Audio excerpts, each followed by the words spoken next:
baboy din kayo. Kailangan magbago, magpalit loob sa Diyos. Wala ba kayo? Hindi. Ha? Di ang bata, kung di mo iskasin yan, kukuhaan mga tayan, akala laruan. Walang amoy, walang anisya sa kanya, walang kan. Pagtanda mo, sa ugali mo di maganda. Karamihan niya nakikita ko. Liwanan na dahil sa kanya sa sobra ng hindi maganda ang kanilang ugali. Pati tayo ngayon hahawakan na. Dahil ang isip, wala na nagbibigay ng parang panangga at gabay sa iyo. Dahil sa ugali mo na hindi maganda. Babalik ka na sa ugali hindi maganda. Kahit anumang bagay, hindi na maganda ang lalapitan mo. Kung pag-ibig ang inira mo, ang gawa mo mabuti, mabuti lahat. Hanggang sa pagtanda mo, hanggang sa patay, mabuti lahat darating sa iyo. Dahil wala kang ginawa ng hindi maganda. Sinusuportahan kayo ng Diyos. Kung gusto kayo kukunin, hindi na kayo pahirapan. Matulog ka, anak. Kunin na kita para yung pamilya ay hindi na maghirap.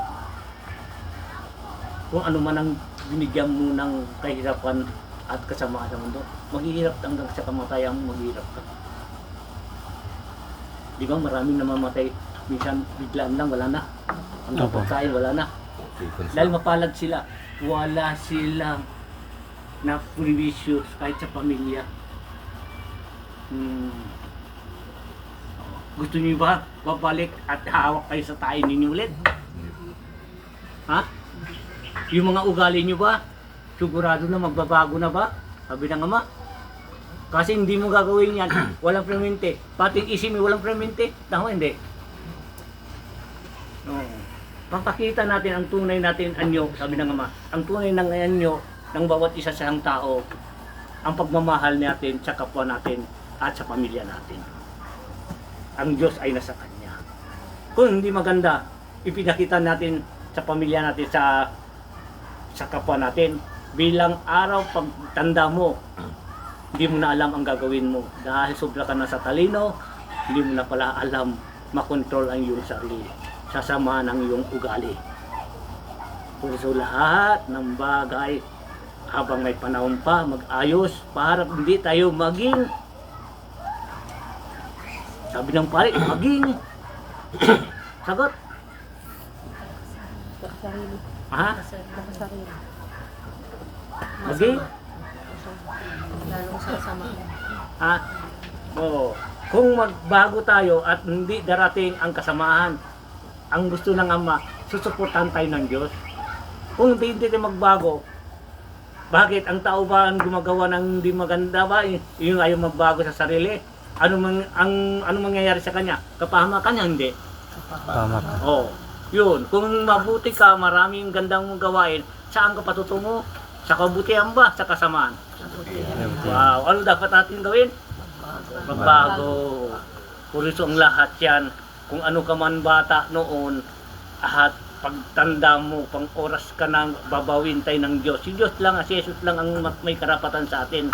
Hindi natin alam, bata mang matanda, sinong mauna sa atin, tanggap natin. Dahil lahat tayo pagsamantala lang dito sa lupa. Amen. Por eso, kailangan natin, tuloy natin ang pag-ibig natin, ang bawat isa natin, hanggang sa pagtanda natin, malinis ang kapag kukunin na tayo ay malinis. Hindi na tayo gagawa ng anuman, ng bagay mahirap. Sabi ng Diyos, anak, halika na. Nandito ka na sa akin. At mayroon ako ibibigay sa iyo at regalo. Ano po yun? Katabo, pag umalis ka sa katawan, pagkatabo, o lipat ka dun. Mahirap ka, lipat ka dun sa mayaman. Doon ka, dahil ikaw ay maganda ang iyong asal at gawa, pwede ka na lumipat. Dahil yan, sabi niya, ang sakyang kaming na naman pagbalik ninyo, anak. Paglilitis ko ng lahat sa inyo dito sa lupa, at 1,000 taon tayo sa ere at maglilinis. Ang hinahanap ko, ang katotohanan, ang kabutihan mo. Amen? Amen. Sa pangalan ni Jesus.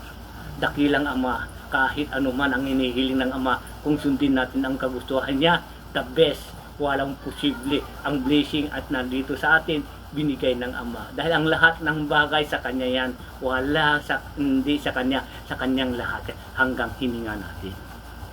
Amen. Di ba, mapalad ang tao sumusunod sa Diyos, sumusunod sa batas ng magandang asal dito sa mundo natin. Di lahat yan, magkaisa tayo sa pangalan ni Jesus. Lagi ko tinatandaan, sinasabi sa akin ng Ama, sabihin mo sa kanila, kahit anong religion sila, ano man ang lahi nila, basta si Jesus ang daladala nila. Kung may Diyos sila, ang pangalan ko, pamilya nyo sila, huwag nyo iyang baliwalain, magkakaisa kayo. Iba-ibang grupo ninyo, iisa ang Diyos ninyo. Amen. Iisa ang Diyos ninyo, walang iba ang tagaligtas. Kung kayo ay hindi nagkakantsawan, hindi nagyayabangan, dahil kang karamihan nagyayabang silang ligtas, sasabi ng isa, kami rin ang ligtas, kami ang totoo, walang totoo ang bawat isa sa inyo, kundi kayo nakakasundo, parehas kayo, bulaan ang inyong tinatawag Diyos. Kung tinatawag niyo ang Diyos ni Jesus, kayo lahat dapat magkaisa, magsama-sama, ako ay maroon sa inyo sa pangalan ni Jesus. Amen. Di ba? Masaya? O, bakit tayo? Kahit botandi tayo, sinong dadala natin? Si Jesus. Katoliko tayo, sinong dala natin? Si Jesus.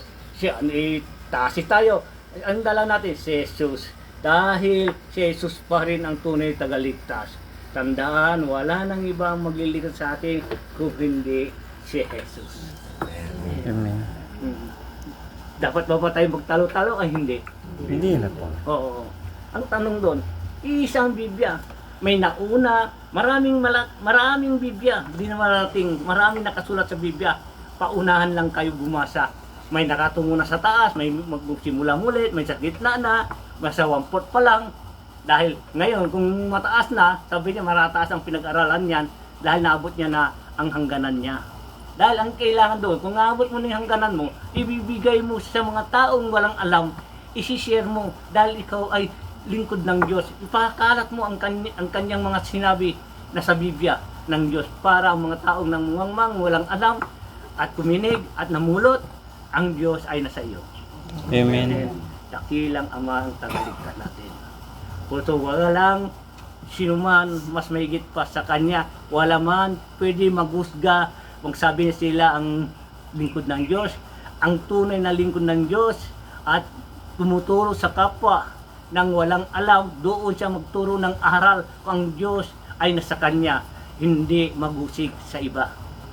Ang Diyos ayaw niya magusigan, ayaw niya mag-away-away dahil sa akin, pag-away-away ninyo, sabi niya ako si Jesus ang tinatawag ninyo, bakit di kayo magkakasundo?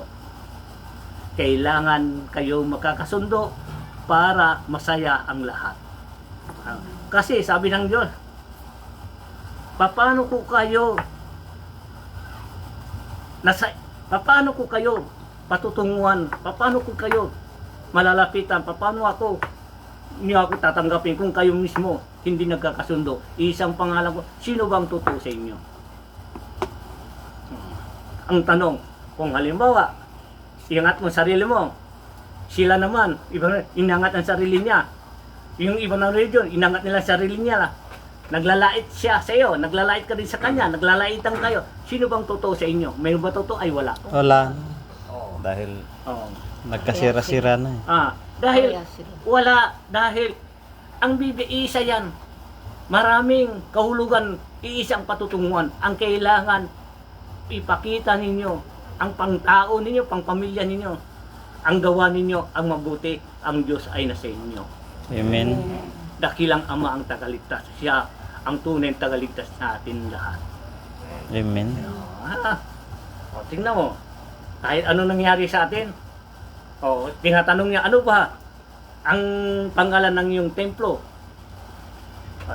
Sinabi ko, in time message of Yahweh for New Jerusalem, Temple of Living God, Jesus Christ. Bakit? Buhay na Diyos. Lahat tayo, ang Diyos ay buhay. Dapat buhay na rin tayo, buhay natin ang isip natin, magkaisa na tayo, magmahalan na tayo. At lahat ng bagay, mga kabutihan, ibigay natin ang bawat kapwa natin para tayo ay babalik ang dati anuman noon at babalik ngayon. Noon ay pag-ibig. Bawat mga bata, ginagalang nila ang mga matatanda. Ngayon, mayroon ba? Ilan na lang gumagalang sa mga matatanda. Dahil, bakit naging ganon? Kaninong may dahilan yan? Sino ang nagsimula yan? Naging ganyan? Yes, ang mga magulang. Dahil pinababayaan na ang mga bata. Dati noon, kung nagkamali ka, distak, pak, Palo. Tapos susunod, karot, singit. Sa mga pati mga dam, singit. Yung mga basigyan, para matuto lang. Ngayon, ano nangyari ng mga bata ngayon? Tigas ang ulo. Oo, Wala tigas na. sagot ang Wala sagot. Dahil wala na. Kahit Disiplina. hindi ka na nila. Kahit Ang Diyos nga, wala na. ang Diyos nga, namamalo din kung nagkamali ang kanyang anak. Tayo din ganoon. Hindi yung pamalo, yung talagang isa distang palo. Yung talagang isang palo lang, yung naramdaman niya, may katakutan siya sa magulang. Yun, ang gusto ng Diyos para may katakutan. Kung wala nang katakutan ng bata, wala na. Maging bariwara na siya. Dahil wala na. Dahil ang batas ngayon, maraming bata na maging kriminal dahil hindi na natin Hindi na naturuan. disiplina ang mga ibang magulang. Kahit di dadaan sa palo, kung magandang asal at bawat salita mo at turo mo sa mga bata, hindi na dahil kailangan palo kung ikaw ay matyaga. I-disiplina mo ang iyong anak. Kaya yan. Dahil, daan mo sa pray. Magdasal ka anak, magdasal tayo. Dahil hindi namang nakukuha sa palo. Sa magulang din yan, pinanggalingan sa lahat. Idol lang yan. Amen? Tama, hindi? So ngayon, binanat ko sa palo, binawi ko. Mayroon din, hindi lang sa palo. Mayroon din para sa pagmamahal, pagtutuwid sa mga anak. Marami din mamalo dyan, sobra na. Dahil akala nila papatay nilang anak, mali din yun. Hindi sa palo. Palo mo sa tabla. Hindi sa katawan niya. Pakita mo yung galit ka at saka huwag mo siyang pansin at turuan mo siya. Bakit? Mayroon isang kasamahan, nagalit si papa mo. May isang mama naman, magalit si papa mo dahil mali ang gawain mo. Mabuti, pinalo lang yan, hindi ikaw. Dahil yun ang panggulat. Ngayon, ang anak mo naman, kung huwag mo suportahan siya dahil gusto niya ng bata, may katakutan din siya. Huwag mo siyang kampihan. Oras kinampihan mo yan, lalaki na ang ulo na naman ng bata. Sport na naman. Kailangan huwag niyong kampihan ang mga, kung nagalit ang ama, suportahan yung ina ang ama. Hindi suportahan yung anak. Turuan niya yung anak para ay maging natakot. Pinalo niya sa mesa. Pinalo niya sa puwang. Nabuti hindi sa'yo yan. Kung nagalapan yan, huwag mong gawin kung hindi maganda ang iyong nakita ng mga magulang sa'yo, hindi maganda. Alisin mo yan, baguhin mo yung sarili mo. Kung gusto mong mahal ang magulang mo, mahal mo ang magulang mo, mag-ayos ka. Dahil ang magulang mo ang siyang nagbibigay ng kaligtasan sa iyo. Ang kinabukasan mo, ang magulang mo, gusto niya ay maging lumaki ka, ay kakapayapaan at may katakutan ka bawat sa Diyos. Di ba? Maganda ba yung gano'n? Hindi. Kasi maraming mga bat ngayon para wala na. Halos ang karamihan baliwala na. Pagdating sa eskwela, may surmut-surmut na naman doon, nag-away-away. Imbis aral ang pinag-usapan, nakikita mo sa Facebook, sinusuntong isang tao, bata, kapwa bata, dahil turo yun ng mga magulang din. Huwag kayong magkakasak sa kapwa ninyo. Estudyante, magmahalang kayo.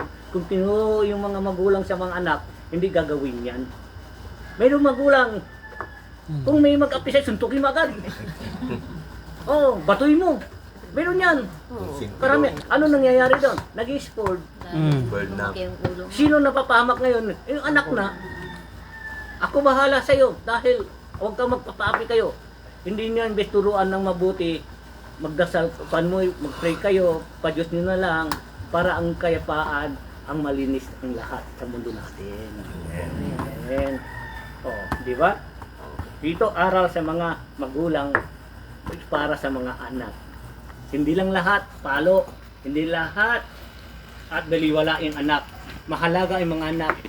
Basta alagaan ninyo, binigay sa inyo ng Diyos, alagaan ninyo, mahalin ninyo, pagtiyagaan ninyo, turuan ninyo ang kinabukas ng mga bata, mayroong patutunguhan. Amen. Amen? May patutunguhan dahil sa salita ng Diyos, walang posible. Kung may katakutan tayo sa Diyos, Diyos pa rin ang tunay tagaligtas natin ay si Jesus. Amen. Puso ang lahat ng mga sinasabi ko, naranasan yan lahat. Nagawa yan ang lahat. Puso alam ko ang mangyayari. Dahil yun ang binulong sa akin ng Ama, pinaliwanag ko sa inyo. Dahil ang lahat yan, hindi lang sa palo, ipapaliwanag kung ano man ang para matatakot ang mga bata. Kailangan ituro magandang asal magsalita sa bata. Huwag naman pagulat. Kailangan malambing din. Oras hindi makikinig, gugulatin mo na para may katakutan. Kung hindi, kung masunurin, ay masaya kayo. Tama po. Yan ang pag-ibig ni ang Diyos sa atin. Love is together, love on forever, hanggang saan. Oo. Di ba? Uy, panay, love, love, love, sabi niya, oh, puso sa taas, puso sa baba. Pag-ibig ng Diyos at pag-ibig ng tao, pag-isay na, pag-combine na, puso ako at kayo ay isa. Amen. Mabuhay kayo, mabuhay tayong lahat, ay mabuhay si Jesus. Dahil maraming bagay natin kailangan malalaman kung nandito sa mundo natin. Isa lang ang hiling ng Ama ay pag-ibig. Ang pag-ibig yan nandun ng lahat. Basta may katakutan ka sa Diyos, gawin mo para sa Diyos. Diyos na rin ang bahala sa iyo hangganan kung nandito ka. Diyos pa rin ang tunay magtatanggol sa iyo. Amen. Kung sabi nila, bakit ako Ama? Inaapi ako nila. Hindi pwede yan. Ang sagot naman, may katakutan ka po. Sabi niya, sabi ko sa kanya, may katakutan. Sabi niya, mayroon. Sa Diyos. Ang sagot ko, kung may katakutan ka, pa-Diyos mo na lang. Lahat ang naglilingkod sa Diyos, ang Diyos nang bahala ang maglilitis sa kanya. Dahil ang Diyos, ang sabi sa Biblia, sino man ang gagawa ng kasalanan, ang kabayaran ay Matay. kayo na yung sumagot. Para kayo na yung na kayo. Nag-judge na kayo. Puso, ang Diyos pa rin ang tunay natin tagaligtas. Amen. Puso ang lahat, sabi ng Ama, huwag niyo sayangin ang panahon nandito kayo sa lupa. Dapat masaya kayo. Dahil pagdating niyo sa akin, mas masaya kayo. Yun lang ang hangad ko para sa inyong lahat. Hindi ko kayo binaba dito para mag-away, para manggulo. Hindi ko kayo binaba dito para pagsabong-sabungin. Hindi. Ang binaba ko kayo dito para masaya kayo lahat. Makikita ko dahil kayo at ako ay isa. Kung mga samang mga ugali niyong anuman, dahil nakalimutan mo na ako, iba na ang Diyos mo. Mula ting kinulong sa bato, pabuti si Jesus noon kinulong sa baboy. Sa atin dito, ikulong sa bato. Dahil yun ang utos sa akin, huwag saktan, huwag murahin, amuin sila, at pakumbaba tayo hanggang hindi siya susunod, bahala ng Diyos sa kanila. Ngayon, pumasok sila sa bato. Dahil pagtunog yun, minsan-minsan lang ang pinapatunog ng Ama yun. Doon na sila umiyak. Marami na silang inipon at ikukulong lang sila sa bato. Sabi ko, walang posible sa Lord. Basta importante, mabuhay kayo tulad nabubuhay ako ngayon. Buhay kayo tulad nabubuhay kayo ngayon. Ganun ang buhay natin, ng buhay na walang hanggan. Amen. Ang katawan natin may hangganan, ang espiritu natin walang hangganan. Ang pag-ibig natin, kahit malantan ang katawan natin, kahit ang mawala na yan, isipin mo, may paraan ng Diyos, ililipat ka sa iba. Yan ang gusto ng Diyos, ililipat ka sa iba. Basta magandang gawin mo, marami kang nagawa dito, may bagong panganak, ay ikaw umalis na dahil lupok ng katawan yan. Bibigay ka sa isang lugar din ng mabubuhay ka mulit dahil at ituloy mo na naman. Tulad siyang saging, pagputol mo, sisibol dito, pagputol, sisibol, dahil mo na yung anak, ganun yun tayo yun. Puso kailangan natin magbago habang panahon pa. Puso, lahat ng bagay, paulit-ulit lang ang tao natin, paulit may namatay, mabuhay, may namatay, mabuhay. Dahil ganun lang ang mundo natin. Isipin ninyo, bilang, halimbawa nawala ka dito sa mundo, pumunta ka sa ibang bansa, may kahawig. Yung kahawig ng isang tao, may kahawig ka sa isang lugar. Ibig sabihin, doon na naman ang una-unang iyong wangis. Doon ka na naman, iba ng magulang mo. Lahat. Bawat kilos mo, siya pa rin. Basta ang gawa mo mabuti, babalik ka sa isang bagay para ay babalik ka sa lupa mulit dahil ang Diyos ay pag-ibig. Ama ang tawag ng reincarnation. Yes, reincarnation. Kung ikaw naman ay gusto wala ka ng kamatayan, ibaba na yung tiyupan eh. Ang kaluluwa ng walang kamatay, ibigay na sa iyo na yan, hindi ka na tumatanda at ikaw ay ikaw na. Basta ituwid mo ang iyong gawain na mabuti. Ang Diyos walang posible. Ang pipiliin tayo, pinili ka na pipiliin ka pa hanggang pinili ay pinili. Pipili ang pipili. Hindi napili ka, ikaw na. Hindi. Titignan ka pa hanggang ang iyong tunay mo ugali. Yan ang tinatawag reincarnation. Mabuti, meron ka nagsumagot ngayon. Oh, kung lahat tayo may sumagot, di masaya, no? Oh, tama mo, no? Dahil lahat tayo may reincarnation. Ang reincarnation natin, halimbawa, ngayon, namatay tayo. Ngayon, pinanganak ka naman mulit, punta ka doon sa magulang. Gusto niya may anak, gumawa. Gawa yung Diyos paraan. Ikaw ang espiritu at punta ka doon. Tuloy mo ang gawain mo mabuti. Dahil palipat-lipat lang tayo yan. Kata yung mukha mo ngayon, ganun din mukha mo doon. Iba namang mga magulang mo. Minsan ang isip mo, iba hindi itong magulang ko, iba ang magulang ko. Maalala mo rin, pag may edad ka na, maalala mo na rin. Dito yung lugar ko. Paano nangyari yun? Itong tunay magulang. Noon, may magulang ako. Dahil ang sabi niya, ang espiritu mo, ang isip, ay dala-dala mo pa rin. Ha? Yun, ang sabi ng Ama, walang posible. Kung Diyos pinag-uusapan, Diyos pa rin ang tunay. Ang magdidesisyon sa ating lahat. Wala tayong magawa kung hindi yung pag-ibig ang dala-dala natin, ang bawat isa sa atin. Amen. Ikaw man, anong masasabi mo sa akin? Tama po. Kung ano gusto mong tanong, Hindi na po. di ba marami kang Biblia ay marami kang turo sa mga tao, dahil tulungan mo ako at magtanong ka kung anong gusto mo malalaman para malaman ko rin. Wala pa akong tanong. Wala. Ikaw, Ador? Wala. Ikaw din. Wala pa rin. Wala naman. Oo. Wala kayo tatanong, ano? Wala pa. Oo. So, masarap ang buhay natin kung tayo ay magkakaisa. Walang hangarin anuman ng bagay, walang masama, pantay-pantay. Kung tayo tunay na Pilipino, hawak natin si Jesus, ang Diyos natin, dapat magmahalan na tayo habang may panahon pa. Dahil marami tayo mismo, ay pwede na lumapit ang bawat isa sa atin. Dahil yan, respect to respect. Huwag natin sayangin habang nabuhay tayo dito. Siya ang Diyos din ang mag-uusig sa atin. Ang Diyos din at naharap tayo sa Kanya at lilitisin tayo kung ano ba ang nangyari sa iyo sa mundo. Ano ba nagawa mo dito sa lupa? Ano ba ang kasaysayahan mo nagawa dito sa lupa? Ang tanong ng Diyos. Anong siguro masasagot ninyo? Halimbawa lang Mon, ang tanong, Mon, kung ikaw ay nandito sa lupa at pinatili ko kayo dito sa lupa, ano mo nagawa mo dito sa lupa?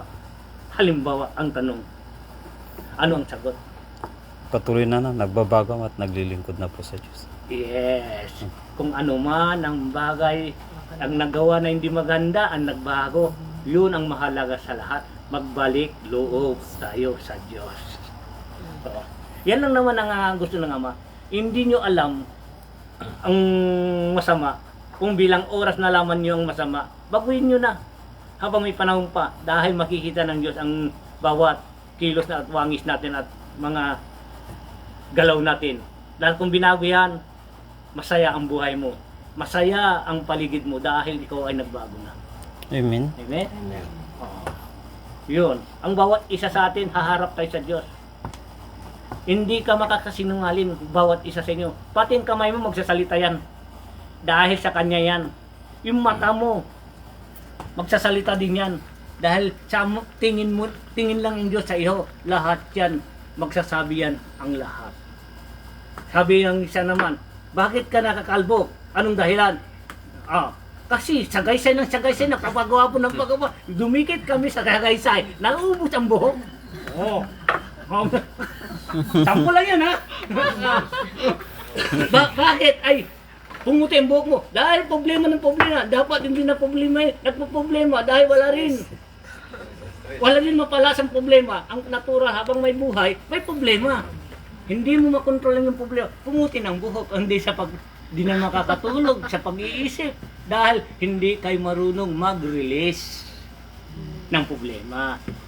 Ang Diyos na ibigay mo sa Kanya, siya nang bahala. Basta po, Lord, basbasan niyo ako, patulugin niyo ako bukas ng umaga. Bukas na lang problema ko. Maghanap ako ng trabaho, maghanap ako ng paninda ko para ako ay makasosolve ang aking problema. Ha? Tama. Ano? Bakit malamaw yung mata ko? Sabi ko, Lord, mahilig ka sa cellphone ng cellphone. Kakasilpon na yan. Nakatutok na yung mukha sana. Ganyan, no? Yun ang mata ay nalalabo. Ang kamay kasi, hawak ng hawak. Tinutok niya sa kamay, sa mata ko. Dahil lahat may kasalanan yan. Sa mga bata pa. Oo. Di ba? Ang lahat yan, mayroon dahilan. Maraming paraan kung ayaw mo. Kung gusto mo, mayroon. Kung ayaw mo, may dahilan. Kung gusto mo, maraming paraan. So ang lahat yan. So ang sabi ng Diyos, walang posible sa imposible. Tama po. Anak, sabi niya, mahal ko kayo lahat. Gampanan niyo, pakinggan ninyo. Mamulot kayo ng aral ng matuwid at totoo. Maraming nagtuturo ng aral sa pangalan ko.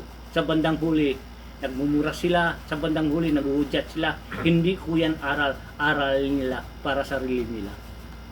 Ang aral ng Diyos ay pag-ibig. Walang masasaktan bawat isa. Dahil ang pag-ibig ang dala niya. Oras may aral at nagmumura at mamimintas, yan ang hindi gusto ng Diyos. Sa panahon ni Moses, ay pwede ka pa magmura. Sa panahon ni Jesus, ay gusto niya ay pag-ibig, ang tunay kaligtasan ng lahat. Si Jesus nga, timonyo nga, ang mga diablo pinasok sa baboy, hindi niya pinatay, kahit diablo na sila, dahil sabi niya, may panahon niyan, kung pagdating ng oras, lilitisin ka din kayong lahat. Ngayon, laya kayo, pwede pa kayo gagawa na mabuti, magawa ng masama. Pagdating ng oras magliliti, haharap kayo sa akin, sabi ng Diyos. Doon nyo na makikita ang basig ng Diyos, ang galit ng Diyos, dahil mahabang panahon binigay kayo ng nakatira dito sa lupa. Amen. Yun ang salita ng Diyos. Puso ako, kung ano man ang katungkol binigay sa akin, yun lang. Dahil takot ako sa Diyos, Diyos na lang ang bahala sa kanila. Dahil ako, ang sinabi, kulong mo sa batay, kulong po. Kahit sabihin ko, hindi wag mo nahawakan yan, papasok ka, magnetin ng bato yan. Bumagnet ang bato sa kanya. Ang bato, dahil ang bato yan, pwede mo rin kausapin kung ikaw talaga ay may katungkulan at ang Diyos mismo ang nagsabi sa iyo, may karapatan ka magsalita sa bato dahil utos ng Diyos yun, hindi utos ko. Ang Diyos walang posible sa kanya ang lahat. Masamang mabuti espiritu at pwede ikulong sa bato. Yung espiritu mabuti pwede tumira sa bato. Ang mga masasama pwede ikulong sa bato at ilalabas na lang sa kanila yung oras paglilitis na. Ang sabi ng Diyos, labas mo na yan lahat at haharap na sila lahat sa akin. Masama man at mabuti, anuman ang nakatira dito sa mundo ninyo, haharap sa akin kung meron sila paglalagyan lahat. Dahil ang Diyos, ang siya nagsimula, siya rin ang magtatapos sa lahat. Amen. Buhay kayo lahat. Smiling face tayo ha. Alam mo, kung nakikita ko, nakakalbo kayo, yan, sa pagwagwapo-gwapo nyo, sa ganda-ganda nyo, nayangyangan na kayong ulo ninyo. Ha? Tulad ko, ay noon, sagaysa ako. Nabubila ako, dikit ko sa kan. Kunti-kunti na uubos. Sabi mo, ngayon, tinanong, bakit ako nakakalbo? Kasalanan mo yan. Gwapo ka na nga. Katapos, magsagaysa ka, kung anong binigay kang mukha yun, di magbabago yun. Ikaw lang gumagawa ng bago. Ikaw, bakit? Sabi mo tama. Bakit ka nayangyang? Ano asa guys, dalawa na kami. Ay, hindi ko iangat yung sarili ko. Pati sarili ko, ibabagsak ko. Totoo naman. Naman eh. Di masaya kayo lahat. Sabi na nga ma, maraming salamat sa inyo. Ito ang mga araw at binigay ko sa inyong ang binabaang salita. Sa pangalan ni Jesus, dakilang Ama. Namulot naman kayo ng aral galing sa langit. Amen? Amen. Salamat sa Jesus, dakilang Ama ang salita. Magdasal na tayo, humiling tayo. Kung ano man ang hiling natin, puso natin at isipan, si Lord ay nasa atin.